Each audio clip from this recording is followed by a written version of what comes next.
Fala aí, sonhador, fala aí, sonhadora. Eu tenho um recadinho aqui pra você de um novo patrocinador aqui no EmpreendaCast. Eles também ensinam a teoria na prática. Para você dar o seu próximo passo numa pós bacanuda, basta você unir a sua vontade de transformar com conhecimento e a preparação. Lá na pós da Mauá, você cursa Engenharia de Processos, Engenharia de Alimentos, Ciência de Dados, Inteligência Artificial, Engenharia Automotiva, Indústria 4.0 e Automação. Você também faz Engenharia Civil e diversos outros cursos com professores atuantes no mercado e parcerias com empresas admiradas. E olha só, você ainda pode escolher entre especialização, aperfeiçoamento e atualização. Acesse lá mauá.br/pós-graduação e saiba mais como você pode se inscrever. Pós-graduação na Mauá, após que você aplica da teoria à prática. Valeu! Está começando o EmpreendaCast, o podcast que explica a teoria na prática.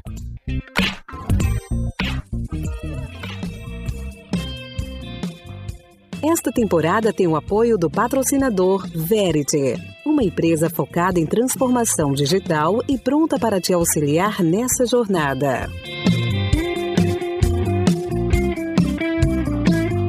Fala, meus queridos amigos sonhadores! Esse é mais um episódio que a gente vai conhecer a teoria na prática. Estão presentes na mesa do EmpreendaCast comigo, Leozinho Ferreira. Fala, Tiaguinho. Super empolgado de estar aqui hoje, cara. Só alegria, Leozinho. E temos também ela aqui estreando no EmpreendaCast. Ela que só de ouvir já me traz aquela calma.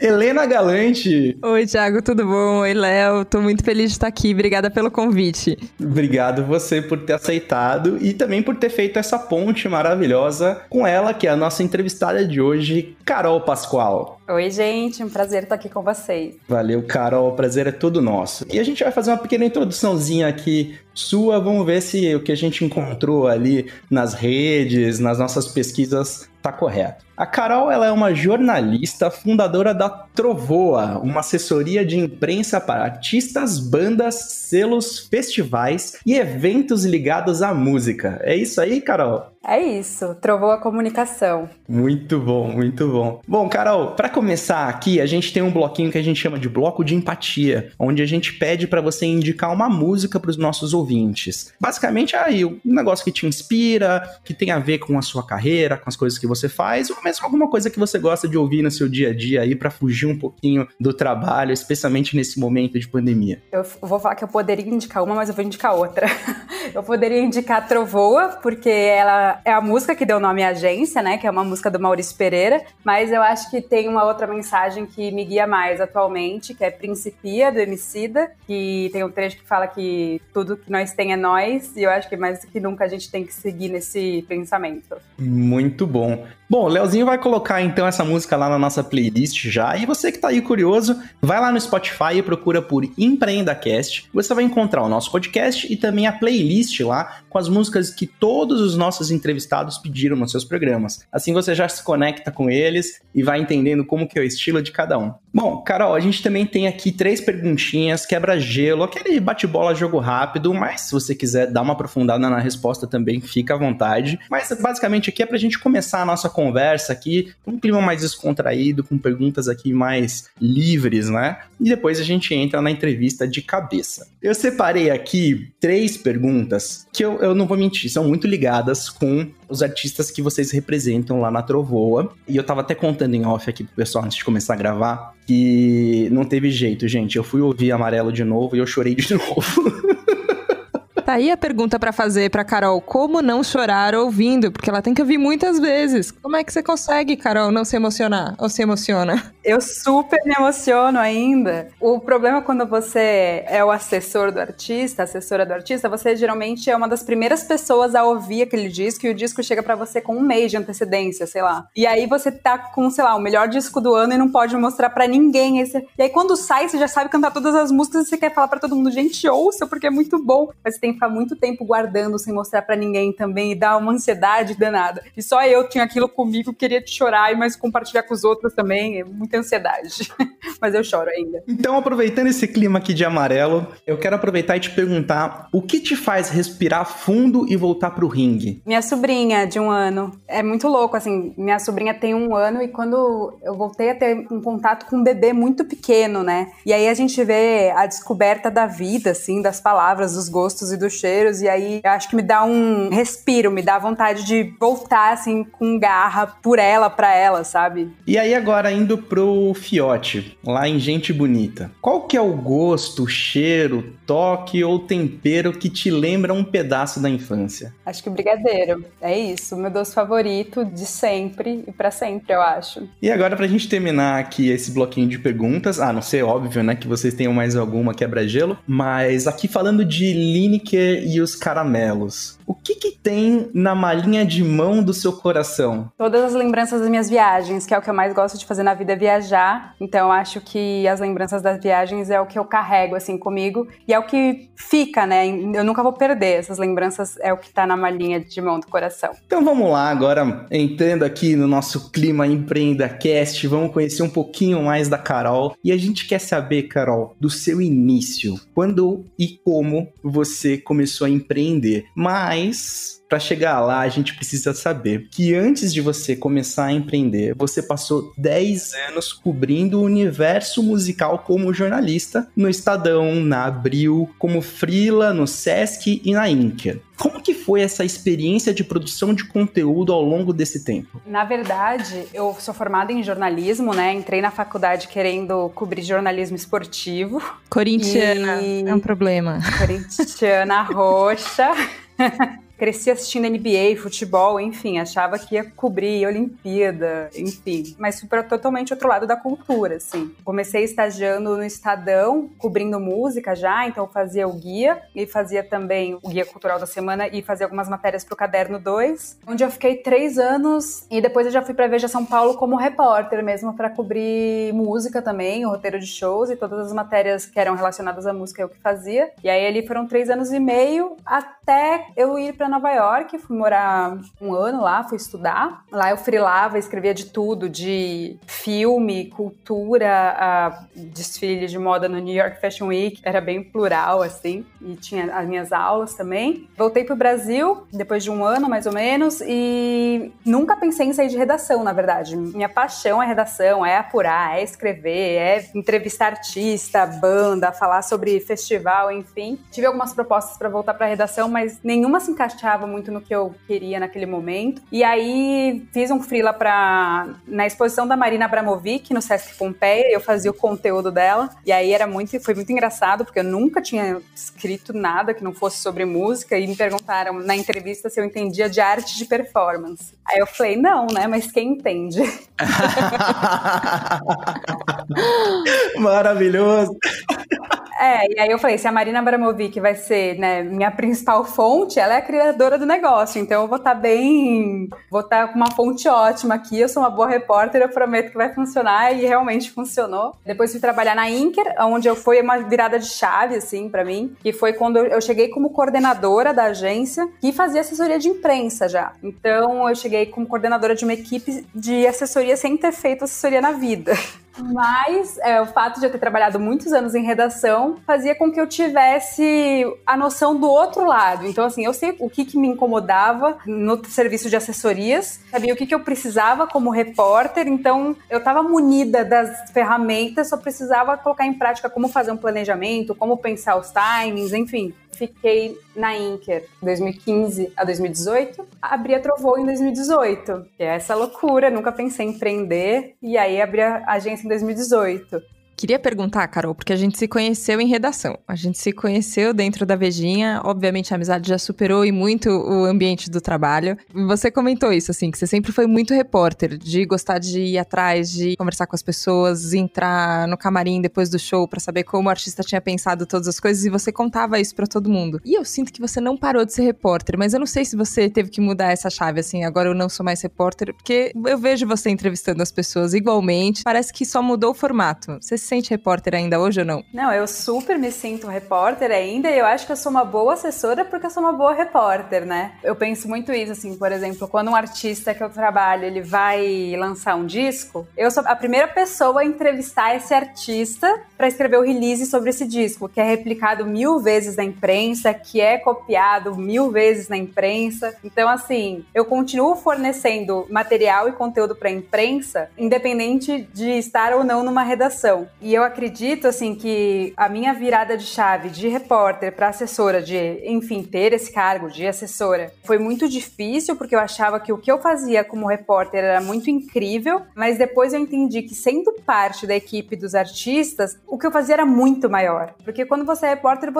o seu ponto final ali é o leitor, né? E hoje a gente faz a estratégia pensando o que vai ser passado para a imprensa, o que a gente vai comunicar, qual que é o objetivo, qual que é o tema, qual que é o recorte. Então a gente tem é como se fosse um poder maior, assim, não poder de, eu que mando, ou eu que... Mas um poder de construção muito maior, menos receptivo e mais ativo, sabe? Então acho que foi isso que me encantou na assessoria, em um momento que eu percebi que eu posso marcar um dia de entrevistas com um artista meu e ele sair em todos os lugares. Legal tá em todos os lugares, mas eu também posso marcar um dia inteiro de entrevistas e pensar, na Veja São Paulo ele vai sair dessa maneira, e aí no Globo ele vai sair dessa maneira. E nesse momento ele não vai falar com tal veículo, vai falar com tal porque faz mais sentido. Então é muito legal você poder construir uma narrativa e ver ganhando proporções que aí vai atingir o jornalista, o fã, o festival, enfim, você se sente parte de algo maior, eu acho, sabe? Então foi o que acabou fazendo virar a chave de um jeito positivo, mas sem dúvida a repórter tá aqui e é ela que consegue enxergar esses recortes de pauta, assim. Não, isso funciona de tal maneira, isso é uma pauta, isso não é uma pauta. Sem a repórter, eu acho que não seria uma assessora tão boa. Carol, pensando nessa virada, né, pra empreendedora, você comentou que nunca se imaginou empreendedora. Teve algum momento que você parou pra perceber de, putz, agora eu preciso virar empreendedora? Agora eu preciso criar a minha empresa, né, criar o meu negócio? Como é que foi isso, né, de você não ter essa cabeça de empreendedora, que já foi o meu caso, e depois eu virei empreendedor? Então eu queria saber como é que foi essa jornada pra você. Teve super esse momento, assim, eu consigo identificar bem, na verdade. Eu sou filha de pais comerciantes, né? E assim, se eu fosse seguir o caminho mais óbvio, eu teria feito administração e teria seguido na empresa do meu pai ou da minha mãe, sei lá, teria pensado em dar continuidade a uma coisa que já existia, sabe? Acho que seria mais fácil. Mas não, fui para um lado de comunicação que não tem ninguém da minha família que tá nesse meio, enfim. Então eu fui construindo o meu próprio caminho. Acontece que teve um momento em que eu tava numa empresa, né? E aí você se enxerga meio que... Quando você começa a crescer tanto numa empresa, você começa a empreender pros outros, sabe? Não sei se é feio falar isso, mas eu senti que eu tava gerenciando algo grande e que não era meu. E não no sentido de ser meu, dona da bola, mas você tem um poder ali, você tem uma equipe, você contrata, às vezes você tem que demitir, mas, putz, e as coisas que eu gostaria que fossem, assim, a minha cara, as minhas ideias, os meus princípios? Você não consegue implementar tudo porque, afinal de contas, não é seu, é a cara de outra pessoa. E aí teve um dia que um artista pediu pra mim um orçamento, mas ele falou, eu não quero um orçamento da sua empresa atual, eu quero um orçamento da sua agência. E aí eu falei, meu Deus, como assim? E eu preciso desse orçamento pra amanhã. E aí acabou que eu fui pra casa de um casal amigo meu, da Catarina e do Cauã, e aí a agência nasceu meio que no sofá da casa deles, porque eu falei, gente, eu não sei fazer uma proposta, eu não tenho agência, vocês me ajudem, eles são relações públicas também. E aí eles me ajudaram a criar uma proposta, e a empresa chamava Shuffle. Lógico que, tipo, nunca nenhum e-mail chegaria pra mim, porque as pessoas não iam saber escrever Shuffle, e não tinha nada a ver uma palavra em inglês pra uma agência que trabalha comunicação de banda brasileira e música brasileira. Mas aí a gente criou ali da noite pro dia, eles me ajudaram a fazer uma proposta e não rolou. Eu não consegui o cliente. Mas foi ótimo não ter conseguido, porque eu acho que não era aquele momento ainda pra eu abrir a agência. Eu acabaria abrindo uma agência tendo um cliente já grande e ficaria muito dependente dele e não conseguiria criar uma estrutura, criar uma independência, sabe? De não depender de nenhum cliente especificamente, sabe? Mas aí eu fiquei com aquela sementinha, assim, do tipo, meu, por que ele quer trabalhar trabalhar comigo e não quer trabalhar com a outra agência, sendo que eu tô lá e eu sou coordenadora. Enfim, e aí eu fiquei com isso na cabeça e ao mesmo tempo eu fui vendo que eu já empreendia de alguma maneira, vários artistas queriam trabalhar comigo, eu falei, quer saber? Vou abrir minha agência. Comecei com vários clientes, assim, foi muito orgânico e tudo muito rápido também, foi muito rápido. Já comecei a falar, vou ficar alguns meses sozinha, trabalhando por conta, a agência sou eu. E eu tive essa preocupação de não ter uma agência que se chamasse Carol Pascoal Comunicação, sabe? Porque eu não queria que eu fosse o centro, que eu fosse, tipo, não, é a Carol só. Não, eu queria montar uma marca, uma equipe, eu queria que o negócio girasse independente de, é a Carol que está fazendo atendimento, está fazendo clipping, está fazendo tudo. Não, tem a minha assinatura ali, e aí eu tive esse desafio de passar a credibilidade do meu nome para o nome da Trovoa, então tive que ir fazendo esse trabalho também, e fui tendo equipe, fui testando, fui experimentando, e aí a agência foi crescendo, hoje aquele artista tá comigo. Que legal. Exato. Pode falar quem que é? Não. Mistério. Melhor não. A gente tentou. Comecem as apostas aí no grupo do Telegram, em Sonhadores. Quem é o artista que fez a Carol virar empreendedora? Entra lá, trovoa.com, vê a lista do pessoal. Exato. Eu já tô abrindo aqui, hein? Já tweetei aqui dizendo que a gente tá te entrevistando hoje. Vou começar a fazer uns chutes aqui. A gente vai colocar uma caixinha de perguntas lá no Instagram pra pessoal ir chutando. Vai engajar, pelo menos. Muito bom. E, Carol, na prática, o que a Trovoa faz? Quais são os principais produtos e serviços que vocês oferecem? Tá, a gente oferece alguns serviços separados, assim, né? Então, assim, se alguém quiser chegar pra gente e falar, vocês escrevem um release do meu disco? Sim, a gente escreve. Mas o serviço que a gente presta mesmo, que é o que a gente gosta de fazer, o que a gente tem clientes de longa duração, é assessoria de imprensa pra artista, festival, banda, selo. Então, o que a gente faz? A gente faz planejamentos estratégicos de como divulgar um lançamento de um disco, um livro, um trabalho de um artista, porque, por exemplo, o Emicida escreveu um livro agora, infantil, a gente fez a divulgação porque ele é nosso cliente, enfim. Eu tenho esse livro, inclusive, hein? O novo? Não, o novo não, o primeiro. O Amoras. Isso, o Amoras tem a mesma idade da Trovoa, 2 anos.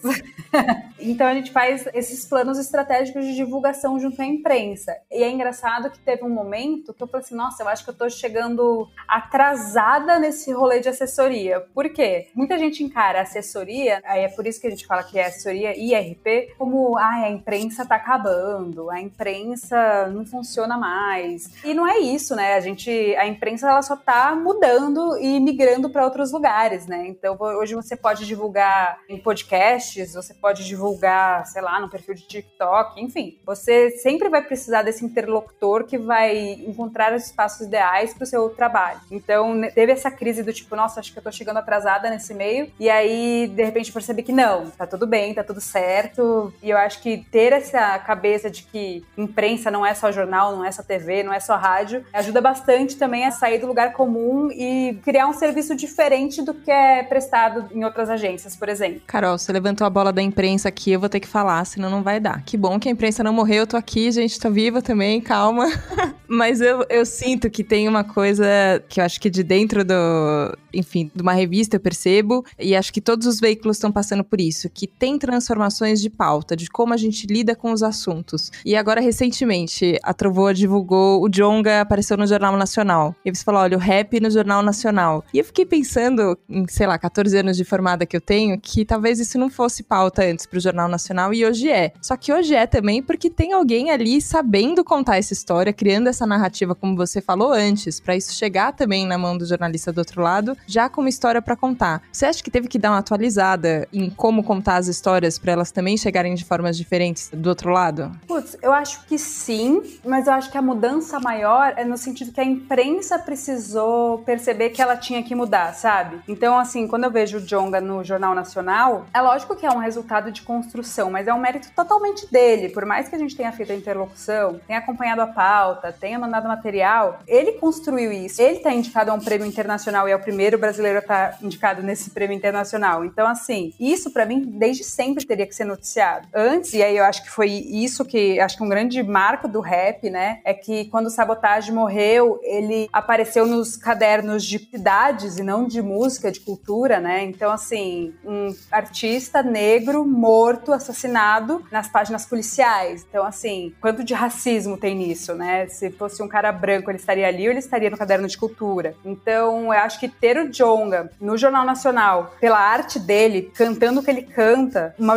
mudança de chave, porque as pessoas sempre cantaram isso. Eles sempre cantaram sobre as histórias das áreas deles, das realidades deles, mas assim, talvez ele não tivesse entrada antes, né? E talvez não tivesse a receptividade, mas só que o discurso sempre foi presente na história da música. Então, acho que é muito mais a mudança de chave que os veículos estão tendo que fazer, e aí eu acho que tem os movimentos antirracistas, acho que tem os movimentos sociais que são urgentes e a imprensa tá tendo que perceber isso e tá tendo que ter inclusão e tá tendo que procurar diversidade na própria equipe. Então, se você for ver, é uma repórter negra que entrevistou o Djonga no Jornal Nacional também. Então, quando você imaginaria que uma repórter negra entrevistaria um artista negro no Jornal Nacional falando de uma vitória, né? Então, assim, é uma mudança mais do meio do que do lado artístico, sabe? Então, acho que é o que eu penso, assim, rapidamente. Mas essa mudança do outro lado, assim, de entender que quando você tem uma matéria, putz, não adianta eu falar sobre a matéria de um local, sei lá, ou de uma faixa etária, se eu só pego meninas brancas, héteros, cis, meninos de classe média héteros, cis. Isso não é uma amostra de nada, né? Então, assim, perde e acaba perdendo a legitimidade, porque o mundo, o Brasil, principalmente, é diverso, né? Então, acaba perdendo a legitimidade quando você não traz essa pluralidade para discussão. Então, acho que teve essa mudança do meio mesmo. Acho que você tá sendo muito modesta. Obviamente, tem o papel dos artistas, a autocrítica, que acho que todos os jornalistas e todos os veículos estão tendo que fazer, mas eu acho que a assessoria de imprensa tem um papel fundamental nessa mudança. Tá colocando lenha nessa fogueira pra mudar. Acho que é papel seu também.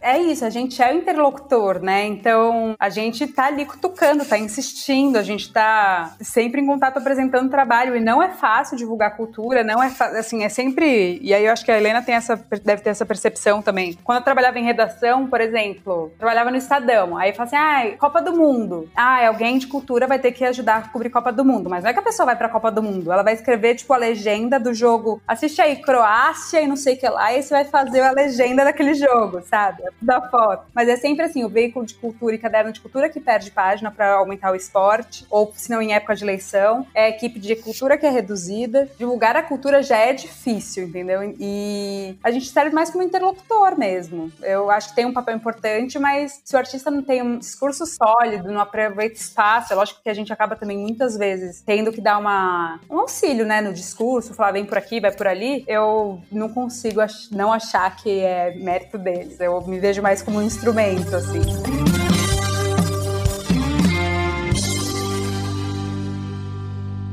E aí, sonhador, tudo bom? Tô trazendo aqui um recadinho da nossa patrocinadora, a Bluefields Dev. Acessa lá, bluefieldsdev.com. Eles estão com um site novinho e com muita coisa do novo posicionamento e da forma de trabalhar. Os caras estão aí dominando o assunto transformação digital nas empresas. Então corre lá, www.bluefieldsdev.com e dá uma olhada no que eles estão aprontando.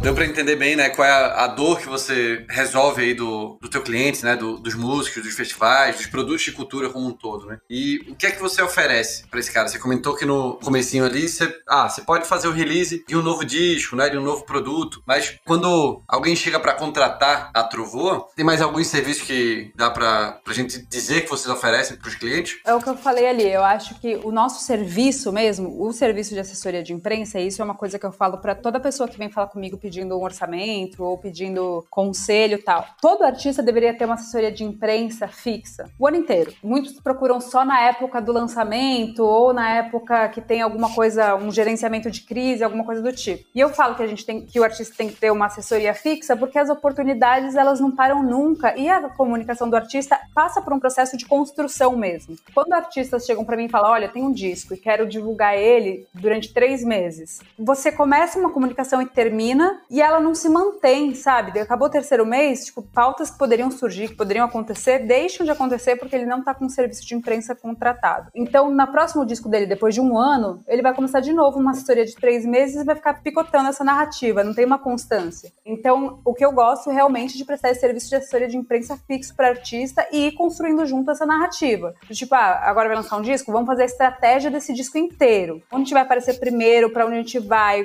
depois vai ter uma turnê, saudades turnês. Como que a gente vai divulgar isso no Belém do Pará, em Salvador, em Brasília, em Porto Alegre? Como que a gente vai fazer em cada uma dessas cidades e como que a gente vai atingir cada vez mais público? Então, assim, eu gosto dessa estratégia que ela é macro e vai trabalhando vários micros ao longo do ano, seja lançamento de um clipe, de um single. Então, é um planejamento estratégico do artista, né? E aí, ele vai apresentando conteúdo pra gente durante o ano e a gente vai destrinchando isso com a imprensa. Agora faz sentido divulgar em tais veículos, agora não, enfim. E o fato de de estar numa assessoria, numa agência que trabalha só com música, faz com que a gente seja procurado muitas vezes por jornalistas, criando oportunidades que talvez o artista não tivesse em outra agência. Exemplo, sei lá, uma rádio tem uma entrevista com um artista amanhã às 8 da manhã. E aí esse artista furou com a rádio porque não vai poder, vai ter um voo e tinha esquecido. Aí o jornalista, a rádio, liga pra gente e fala, putz, ferrou, preciso de um artista pra amanhã às 8 da manhã. Como a gente trabalha só com música, é muito mais fácil achar com um agente alguém disponível do que em outra agência que faz gastronomia,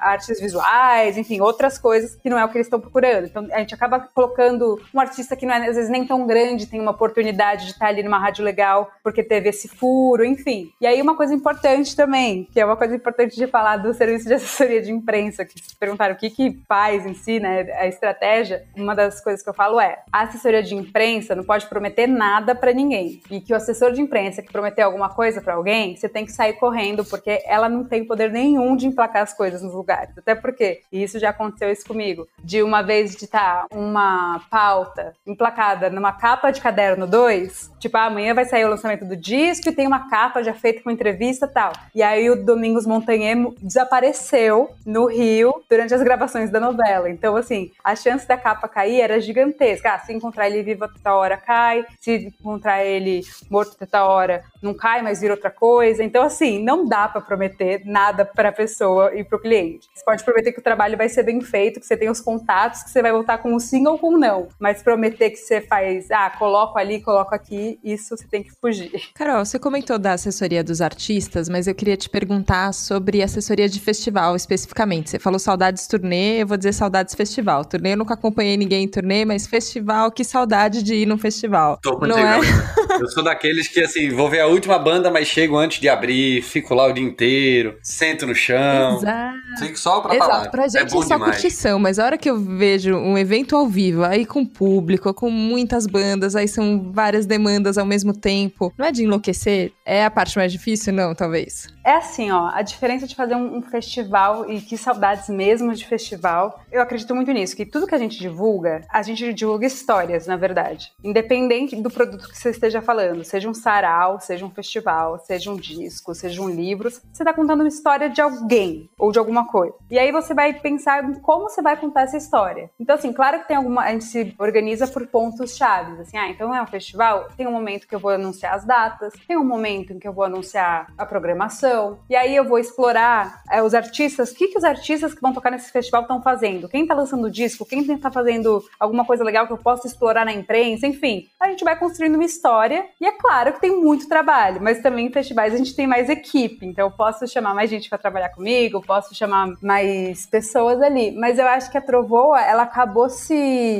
a gente faz o Koala Festival, né? Foi o primeiro festival que veio pra Trovoa. No primeiro ano, ele tava comigo na outra agência, ele veio pra Trovoa. E ele é um dos festivais mais legais do Brasil. E aí ele dá um holofote, assim, pra gente como divulgadores de festival, né? Então, muitos festivais descobriram na gente, festivais do Brasil inteiro, uma maneira de sair da sua região. E aí a gente usa o quê pra sair das regiões e alcançar nacionalmente? Os artistas. Então, assim, se eu tenho a Glória Groove, sei lá, se apresentando no festival em BH, eu vou usar a Glória Groove não apenas para falar com o BH, mas para falar com a Marie Claire, para falar com a Cláudia, para falar com, sei lá, o Globo. Eu tiro a comunicação de Belo Horizonte e levo para outros lugares. E aí fala que ela vai se apresentar apresentar no festival, e aí tem ali o nome do festival. Uma maneira de ir cavando esse espaço. Então, assim, a gente nada mais... O que a gente faz? A gente divulga artistas, na verdade, para impulsionar o festival. E é o nosso serviço. E hoje a gente tem bastante festival. Não sei se eu consigo citar todos, mas tem bastante. A gente tá vendo aí uma série de dicas, hein? O pessoal tá ouvindo aí, com certeza já tá se inspirando bastante, porque, cara, quanta coisa bacana a Carol tá falando aí, que pode ajudar você aí a tirar a sua ideia do papel e seguir com o seu sonho. E falando em tirar a ideia do papel, Carol, a gente tá vivendo numa era onde tudo é produção de conteúdo, né? Todo mundo produz conteúdo. Hoje em dia ficou muito fácil, né? Ali com seu celular você consegue fazer muita coisa. Muitos influenciadores nasceram, né? A partir desse momento de alta produção de conteúdo. Diante disso, quais são os desafios que esse novo cenário traz e como que ele também ajuda para que vocês consigam personalizar o tipo de entrega dos seus clientes? Hoje a produção de conteúdo, ela é uma coisa que os próprios artistas fazem, né? Então, com o celular, no Twitter, em qualquer plataforma, os artistas estão criando conteúdo e isso pode virar matéria, né? Isso é muito legal, mas pode ser negativo também. Então, muitas vezes, uma coisa negativa pode virar um cancelamento no Twitter, enfim, pode criar dimensões que nem sempre a gente tem controle, né? Então, tem o lado positivo e negativo. Mas meio que sempre foi assim, de alguma maneira, essa parte do positivo e negativo. Eu lembro que uma vez eu entrevistei a Marisa Monte, quando eu tava na Veja São Paulo, e aí eu falei pra ela, muitas das suas músicas param em trilha sonora de novela, o que é uma ótima... Era alguma coisa do tipo, que é uma ótima plataforma pra divulgar música. E ela falou alguma coisa do tipo, eu acho isso engraçado, porque é uma ótima plataforma pra você divulgar música se a música é boa. Porque se ela é ruim, todo mundo vai ficar falando que sua música é ruim. Tomou uma invertida. E é verdade isso. Tomei totalmente. Eu levei algumas invertidas dela nessa entrevista, inclusive. Mas ela tinha total razão, assim. Que legal que todo mundo pode gerar conteúdo, mas se seu conteúdo é bom, que bom. Mas se ele é ruim, poxa, que pena, entendeu? Mas eu também acredito que essa produção de conteúdo fez aparecer novos espaços em que a gente vê como potenciais veículos, entre aspas, de comunicação. Então, assim, foi o que eu falei lá no comecinho do tipo, de encontrar uma plataforma que às vezes não é o jornal, não é a rádio, não é a revista, não é a imprensa óbvia, né? Mas é um podcast, é um influenciador. E aí eu acho que o grande desafio é como colocar no lugar certo, né? Como encontrar a plataforma ideal pro que você está divulgando e que tem a ver com a mensagem da música ou com o momento. Tem até não sei se tem tanto a ver, mas eu acho legal essa história. A gente fez a divulgação do disco do Emicida, ano passado, o Amarelo. E aí, quando a gente fez a agenda de imprensa, a gente fez todos os veículos grandes, né? Considerados enormes e tal. E aí teve o show de lançamento no Teatro Municipal. E aí era um momento histórico pro rap, né? Tipo, era o rap no palco elitista do Teatro Municipal. Era histórico aquele momento. E aí, quando eu conversei com a Emicida do que a gente ia fazer de imprensa lá, a gente falou assim, beleza, pra assistir o show, cobertura, a gente faz credenciamento. Mas, tipo, tinha, sei lá, 12 pessoas por sessão, era uma coisa assim. Mas, assim, as entrevistas lá dentro tem que ser históricas também. Quem vai entrevistar ele? Então, a gente só chamou Rap TV, Ponte Jornalismo, a gente chamou, assim, tem que ser histórico pra todo mundo, não adianta ser só pro Emicida e pro rapper, mas, assim, que seja pro meio inteiro, sabe? Então, a gente chamou veículos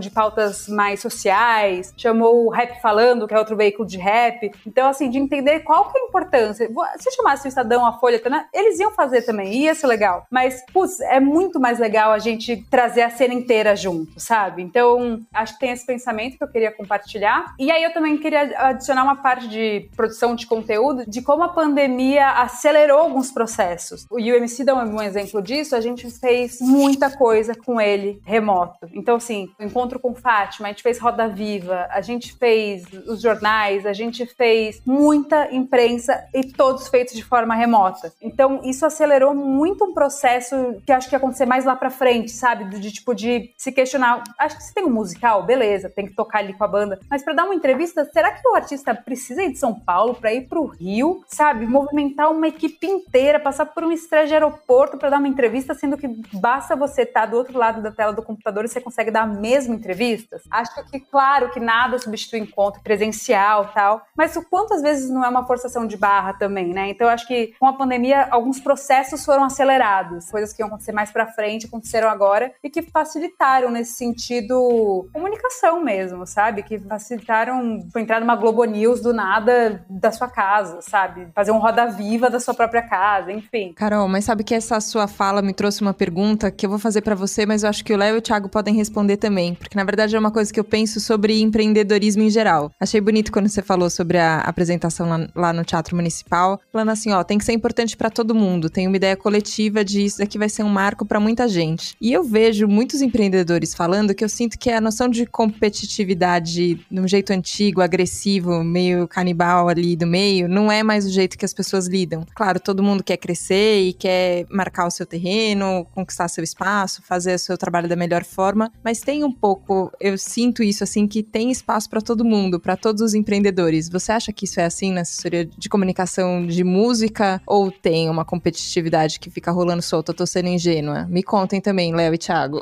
Polêmico, mas eu tenho uma percepção disso sim. É muito louco porque eu era uma jornalista, eu era uma repórter, então eu conhecia todos os assessores de música do Brasil. Todos viviam atrás de mim pra oferecer pauta, pra me chamar pra ir em show, pra ir, tá, todo mundo bajulava. E aí quando eu fui pro outro lado, as pessoas realmente começaram a ver como concorrência, sabe? E eu não vejo assim. E eu acho que tem uma parte, tipo, a maioria das mulheres, dos assessores de música são mulheres, eu tenho essa percepção. E ainda existe uma disputa muito triste de... meio machista até, assim, sabe? De, tipo... sabe aquele machismo que implementa uma concorrência? Então, assim, tem agências grandes de música que eu vejo os artistas, sei lá, eu não quero aqueles artistas pra mim, nem tem a ver com o meu trabalho. Tá tudo bem, tem espaço pra todo mundo. E, ao mesmo tempo, eu tenho ótimos amigos, sei lá, o Jorginho Veloso, por exemplo, que é um assessor também, e que a gente troca contato. Olha, tô com dificuldade de falar com não sei quem, você tem um contato aí? E ele me passa, eu passo pra ele, a gente se indica. Então, assim, rola super. E a gente trabalha até com artistas bem parecidos, de alguma maneira. Mas a gente entende que tem espaço pros dois, sabe? Vejo que... e aí eu vejo uma movimentação de mercado. Eu acho que eu sou a assessora mais nova, assim, por mais que tenha 32 anos. A geração que tem agência é um pouco mais velha que a minha. E aí eu sinto que eu sou parte de uma nova geração que tá aparecendo e que chega com novos princípios. E eu acho que parte desses novos princípios é, sim, ter essa cabeça de que, somos mulheres, temos que estar juntas e não em lados opostos, sabe? Então eu acho que tem uma nova geração até de agências também, e nem de assessoria, mas também de marketing digital, que a gente conversa muito e troca muito. Às vezes a gente tá passando pelos mesmos problemas e não troca, sendo que poderia ser muito mais fácil essa caminhada, né? Então às vezes eu entrevisto alguém pra minha equipe e falo, cara, não tem nada a ver com assessoria, mas tem super a ver com a Listo ou com a B+K, que são empresas de marketing digital, e eu falo, meninas, encontrei essa pessoa aqui, entrevistei, achei ela ótima, se vocês precisarem e tal. Então assim, facilitar o dia a dia da gente mesmo, sabe? Mas eu acredito que em assessoria tem muita concorrência ainda, essa visão de, tipo, somos concorrentes, e o que não é nada saudável. Será que é por ego, Carol?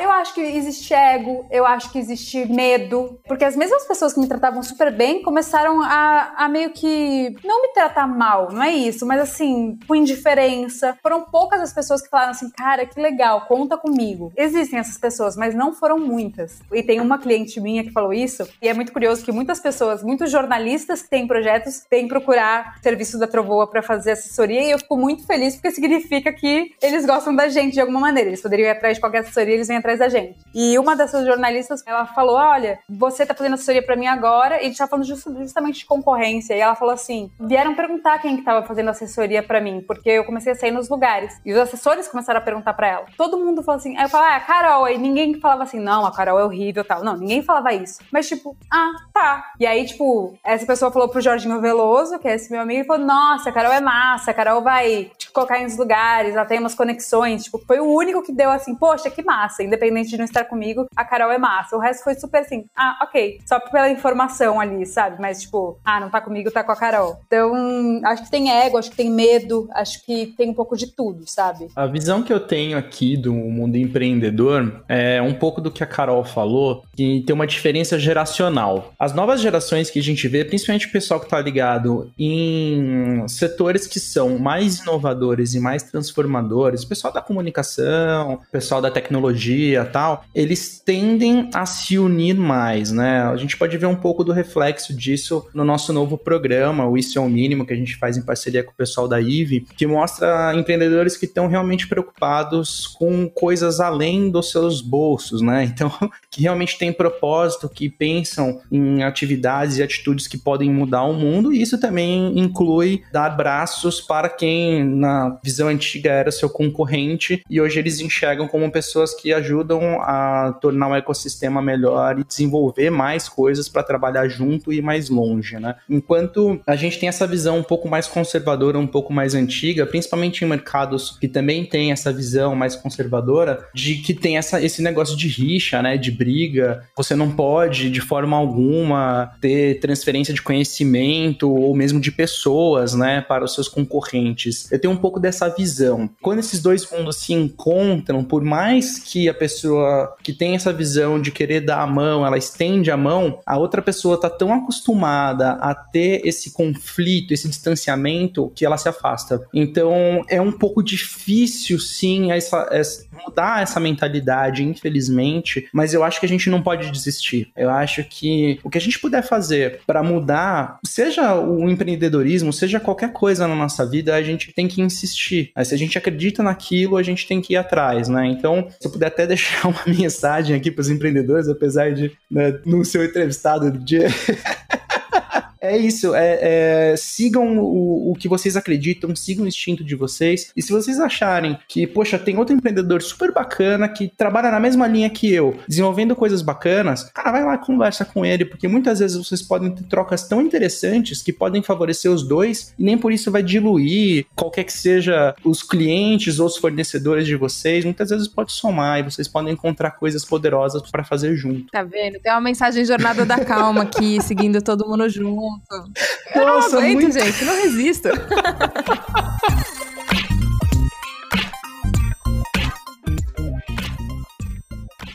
Esse quadro é um oferecimento da nossa patrocinadora e pioneira com o EmpreendaCast, Verity, uma empresa que vai te ajudar na intensificação digital. A Verity é digital de ponta a ponta e todas as soluções são pensadas e orientadas pelo seu negócio. Entra lá no site, encontra os conteúdos, o site está de cara nova e você também consegue entrar no Telegram, receber materiais incríveis em primeira mão lá da Verity. www.verity.com.br. Siga também nas redes sociais @Verity Digital. Lembrando que Verity é com TY no final.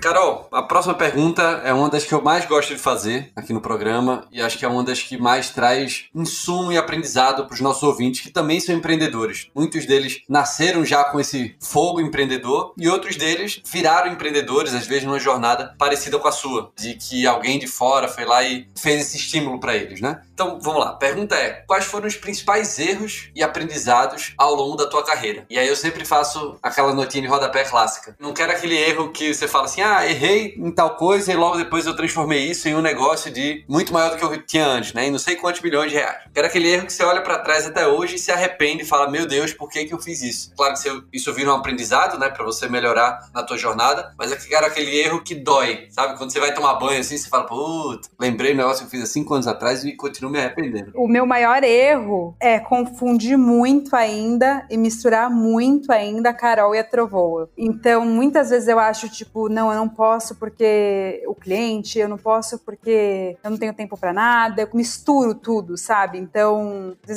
não posso tirar férias, eu não posso fazer isso, eu não posso fazer aquilo, mas assim, eu arranjo tempo pra todos os clientes, tá tudo certinho, mas eu vou me deixando um pouco de lado, sabe? Aí quando eu vou ver, eu tô cansada, tô exausta, tô tipo, meu Deus, um caco. E é muito difícil, ainda mais uma empresa no começo, né? Que assim, putz, você não, sei lá, você não tem um financeiro, aí você não tem isso, não tem aquilo, e aí você tem a equipe, aí você tem que montar, e aí eu sou um pouco centralizadora também, gosto que tudo passe por mim, então assim, não separar é um erro que eu cometo, e eu não digo nem a parte prática, assim, as contas são misturadas, não isso, mas a vida e o exercer da função, sabe? Então, acho que é o erro que eu cometo e não façam isso em casa.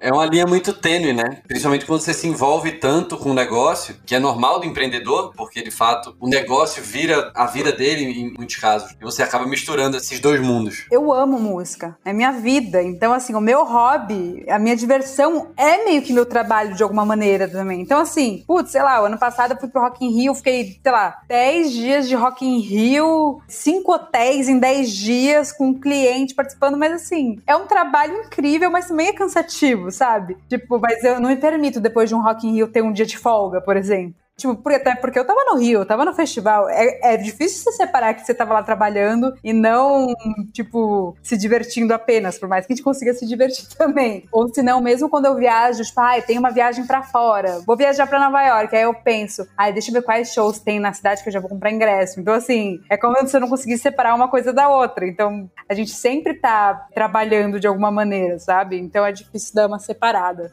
Com certeza. E isso é uma coisa que vai consumindo, né, ao longo do tempo. O trabalho, ele se torna estressante. Ser empreendedor é estressante, independente do momento que você esteja na empresa, né, a área que você atua. Entendo bem essa tua dor, né, essa dificuldade de separar, né, porque de fato não é tão fácil assim. Não à toa, quando a gente fala de startup, por exemplo, os fundos gostam muito que as empresas, as startups, tenham mais de um fundador para isso, para poder dividir essa carga emocional também, né? Porque, né, você fazer uma empresa crescer, independente de qualquer que seja ela, é muito difícil. Tem uma pressão muito forte. Você se coloca pressão também. E aí, quando você tem alguém para dividir, em teoria, quando a relação é boa, isso ajuda. Mas também pode ser, né, um belo problema se a relação não é tão legal também. Eu acho que um dos acertos, e até falei isso pra Helena outro dia, que eu achava que era um diferencial da Trovoa, mas eu acho que é um diferencial da Trovoa porque isso parte de mim, é pensar a comunicação como uma comunicação afetiva, sabe? Mais preocupada em olhar para as histórias e para as pessoas que estão participando e estão envolvidas do que pensar como um produto, sabe? É uma coisa que me guia, assim, a comunicação como afeto. Construir histórias, o que está por trás disso, daquilo. Acho que é um acerto, assim, de tornar a comunicação de uma maneira mais humana. Ainda mais quando você trabalha com artista, né? Que é tudo... Nossa, as pessoas se deslumbram, as pessoas acham que é, né, isso e aquilo. E aí, quando você traz pro afeto, acho que você traz pro chão, assim, sabe? Você consegue ter uma outra perspectiva. Muito bom. Carol, falando em comunicação, qual que você acredita que vai ser aí o perfil e as habilidades, os comportamentos do profissional de comunicação em relações públicas do futuro?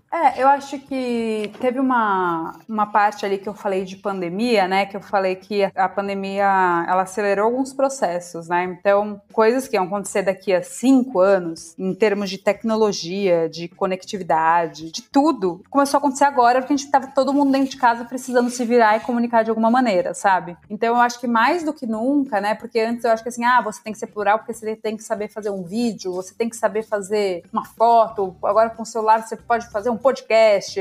Já tinha essa obrigação de saber usar todas as plataformas, sabe? Mas eu acho que o profissional do futuro não vai precisar saber usar só todas as plataformas, mas vai ter que entender o que colocar nessas plataformas. Pensar mais no como, no que ali, do que apenas executar, mas de uma forma mais... É menos uma questão de execução, do tipo, sei fazer um vídeo, sei fazer... É mais assim, tá, mas como? O que você vai colocar nesse vídeo? É mais a maneira que você vai colocar ali, sabe? O conteúdo... Qual é a mensagem? Qual é a mensagem, exatamente. Eu acho que não é mais essa coisa assim, então eu vou lançar um disco, eu vou colocar o disco de todas as maneiras, em todos os lugares. Não, você vai ter que desmembrar esse disco e vai ter que acionar lugares diversos e pensar em pautas e pensar em como fazer, em como... Vai ter que pensar muito no conteúdo e não só em estar em todos os lugares ao mesmo tempo, mas como você vai estar nesses lugares ao mesmo tempo. Não só estar, mas como estar. Acho que é meio que isso. Até porque tá em tal lugar, ou por que não estar, ou é isso, né? Acho que vem todas as perguntas do jornalismo, o que, como, onde, por quê, só que de um jeito completamente diferente, né? Mas tem esse porquê ali atrás, e que eu vejo que você pensa muito nisso também, né? Quando você tá... É uma coisa que já tá rolando agora, mas que só vai aumentar, né? Eu falo que quando o artista chega na Trovoa, ele tem um planejamento personalizado pra ele, né? O que funciona pra um rapper X... não funciona para um rapper Y, mesmo os dois sendo rappers, sabe? Então imagina se você trabalha com um cantor de MPB e com uma banda de rock, então. Não são os mesmos planejamentos, não são os mesmos conteúdos, você tem que pensar assim, um planejamento específico para cada um. Então, o que faz sentido? Aonde faz sentido? Qual que é o momento da sua carreira, sabe? E muito também pensar para além do produto, sabe? Então assim, se você tá lançando um disco, vai só que a capa desse disco é feita por um ilustrador muito legal, de não sei aonde, você pode explorar isso como conteúdo também, e aí esse disco foi feito num estúdio estúdio tal, com um produtor tal, e esse produtor é uma pauta também. Então, cada vez mais, eu acho que o Relações Públicas vai ter que pensar para além do produto em si, sabe? Da capa do embrulho ali. Vai ter que entrar mesmo, entender o conteúdo para tirar o melhor dele, sabe? Eu acho que isso já é uma coisa atual, assim, mas eu acho que as Relações Públicas vai ter que estar mais inteiro no conteúdo do cliente. Carol, antes da gente terminar aqui, a gente tem um bloquinho que a gente chama de Atitudes Empreendedoras, que são indicações aí de podcasts, além do EmpreendaCast da Jornada da Calma, de livros, de séries, de filmes, enfim, coisas aí culturais que você pode indicar para os nossos ouvintes. Eles podem ou não estar relacionados com o tema de empreendedorismo, com os temas de música, de assessoria de imprensa ou não, ou só coisas aí que você curte mesmo e quer indicar. Tá, um podcast, que é meu vício do momento, que eu amo de paixão, o melhor podcast do mundo, é Praia dos Ossos, da Rádio Novelo. O Praia dos Ossos, eu não sei se vocês já ouviram, mas ele fala do assassinato da Ângela Diniz, que foi uma socialite de Minas Gerais, e que ela era uma grande sensação, assim, dos anos 70, se não me engano. E aí ela foi assassinada pelo namorado da época, o Doc Street, se não me engano o nome dele. E aí tem todo o desenrolar de como que foi esse assassinato, como que foi o julgamento, como o fato dela ser uma mulher estonteante fazia com que praticamente o namorado fosse a vítima da situação, porque matou por amor, sabe? E vai percorrendo a vida dela com arquivos históricos. É muito rico o material, o storytelling é muito rico também. E aí você consegue entender um pouco, e aí porque eu tô indicando ele aqui, não só porque ele é muito bom, mas porque você consegue entender a evolução da sociedade em vários parâmetros, assim, desde esse machismo do tipo, meio que mereceu morrer porque ela era bonita demais e provocante demais, sabe? Então tem toda uma evolução do machismo, assim, de entender isso como machismo, e tipo, a culpa não era dela, sabe? E também de entender como a comunicação cobriu aquilo, como os jornais cobriram aquilo, como que eles foram responsáveis por um tipo de cobertura totalmente errada, e que hoje a gente até falou que eu falei que hoje os veículos estão sendo meio que obrigados a pensar a cobertura de outra maneira. Hoje, da maneira que eles cobriram a morte dela, o assassinato dela, jamais poderia acontecer. Como eles foram responsáveis por uma narrativa que está sendo reconstruída agora, sabe, em 2020. Então é muito legal para pensar machismo, feminismo, comunicação, evolução disso tudo e de sociedade. Então é uma indicação que eu queria dar, que é muito bom. Livros. É um livro que eu li na pandemia, que é o Ideias para Adiar o Fim do Mundo, do Ailton Krenak. Eu acho que tem um lance desse livro que ele fala muito de, resumindo assim, né, de reconexão com o que realmente importa, sabe? É muito isso que eu sinto sobre esse livro. O Krenak é um cara muito foda, e eu acho que ele consegue traçar ali um tipo de pensamento dos mais humanos e necessários do momento. Então, queria indicar ele, e tem até uma parte que eu não lembro muito bem o que ele fala, que se eu não me engano é que, assim, que a gente trata a vida como se fosse uma coisa que estivesse, assim, fora da gente, sendo que a vida tá dentro. E eu acho que é uma brisa muito grande a gente pensar nisso, que todo mundo deveria ler pra dar uma refletida da maneira que a gente tem vivido. Então, acho que isso traz uma orientação pra vida e acaba impactando no nosso dia a dia. Uma série, I May Destroy You, da HBO. Acho que é uma das séries mais legais que eu vi esse ano, da Micaela Coel. Ela fala sobre assédio, né? E aí é muito louco, porque acho que a minha geração de mulheres, a gente foi descobrindo que a gente sofreu assédio ao longo da vida. Depois, assim, várias coisas que a gente passou, a gente não via como assédio, e a gente percebeu, caramba, isso foi um assédio. Meu Deus, quanta terapia que a gente tem que fazer, sabe? Mas eu acho que o papel dessa série tem muito de mostrar que o assédio, que nem todo mundo é bonzinho, a protagonista não é boazinha, a pessoa malvada não é malvada, o melhor amigo também comete assédio, que o assédio tá em todo mundo, na verdade, que a gente tem que parar e entender o que é o assédio no fim das contas, sabe? Mas é um puta estalo, é uma série pesada, assim, mas eu acho que das melhores coisas que eu vi no ano, assim, muito bom. E filme, é meu filme favorito, é o Mágico de Oz, porque das muitas mensagens que ele passa ali, ele mostra por meio do espantalho do leão e do homem de lata, que o cérebro, a coragem e o coração precisam guiar a gente na caminhada. Então eu acho uma mensagem legal, porque meio que pra empreender, meio que isso. Se o cérebro, a coragem e o coração não estiverem te guiando, você não vai muito longe nos tijolinhos dourados, não. fantástico. Muitas palmas. Palmas. A gente, infelizmente, tem que terminar esse programa. É uma dor no coração, porque foi muito divertido, foi muito gostoso conversar com você. E certamente a gente vai te convidar aí mais vezes para participar de outros papos com a gente. Pode ser mesa redonda, enfim, qualquer outro formato, porque a gente acredita que agregou bastante aqui nessa entrevista e não pode parar aqui o nosso papo, né? Esse foi o primeiro podcast que você gravou ou você já tinha gravado outros antes? Putz, eu já tinha gravado outro podcast, mas participo bastante de live, assim, de conversas. Sempre acho que eu nem tenho muito a dizer, mas aí eu começo a participar e falo, nossa, foi super legal, adorei e tal. Mas me convidem mais vezes. Não sou empreendedora padrão, falo que eu faço empreendedorismo moleque, assessoria de imprensa arte.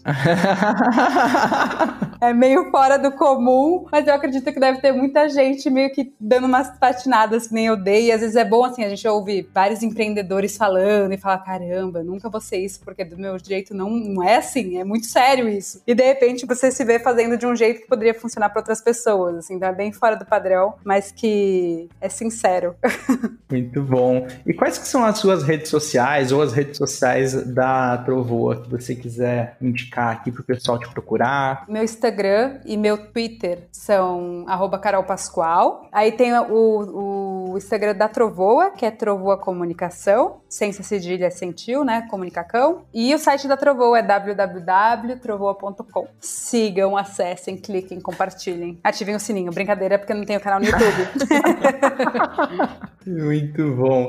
E Helena, o que você achou de gravar o EmpreendaCast? Adorei, gente. É muito gostoso participar de uma conversa sobre... Eu acho que a Carol falou de coragem agora no final, e é uma das características que eu mais admiro na Carol, como tem coragem de dar passos tão grandes, e você vê que a gente consegue ir muito além do que a gente imagina. Eu acho isso lindo, achei incrível. Adorei estar com vocês. Empreendendo também, acho que a gente vai cultivando essa sementinha que é boa e cresce pra todo mundo. E no fim a gente fala de emoções também, né? A gente tá falando de coração, e aí eu não resisto, eu gosto muito. Então, queria agradecer mais uma vez o convite, a conversa. Obrigada. Ah, que delícia. Obrigado a vocês, gente. Leozinho, mais um programa. O que você achou, meu querido? Cara, fantástico. Foi, além do tema, né, de música que a gente gosta tanto, tiveram várias lições aqui, né, que a Carol citou, que é do universo dela, né, mas que se aplica a empreendedores de várias frentes, né? Então, foi muito legal. Foi muito legal conhecer a história da Trovoa, a história da Carol e conhecer mais um pouquinho desse universo. Muito bom.